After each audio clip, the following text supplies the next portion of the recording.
खेसारी खेसारी खेसारी खेसारी। नमस्कार, जय माता दी दोस्तों। कैसे हैं आप सब? आशा करता हूँ कि आप सब बहुत ही अच्छे होंगे। दोस्तों, खेसारी लाल यादव का पोस्टर रिलीज हो गया जिस गाने का नाम है छठी घाटे चली। जी दोस्तों, उस गाने का नाम है छठी घाटे चली, जो कि इसका पोस्टर कमाल का एडिट हुआ है। बहुत ही अच्छा लग रहा है खेसारी लाल यादव का पोस्टर, जो कि छठ का गीत है खेसारी लाल यादव का।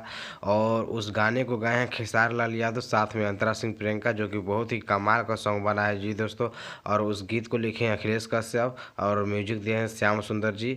और ये बहुत ही कमाल का सॉन्ग लिखा है जी दोस्तों। और वह रिलीज होगा आदि शक्ति कंपनी से। जी दोस्तों, आदि शक्ति कंपनी से कल सुबह यानी 1 नवंबर को सुबह 6:15 पर आप सभी को यह गाना सुनने को मिल जाए, जो कि ऑडियो सॉन्ग इसका रिलीज होगा। जी दोस्तों, ऑडियो सॉन्ग सबसे पहले आप सभी को रिलीज होगा, उसके बाद कुछ दिन के बाद ही वीडियो सॉन्ग रिलीज होगा, क्योंकि बहुत सारे खेसारी लाल यादव का बहुत कम से कम 5 से 6 गाना आपको छठ गाना का सुनने को मिलेगा दोस्तों।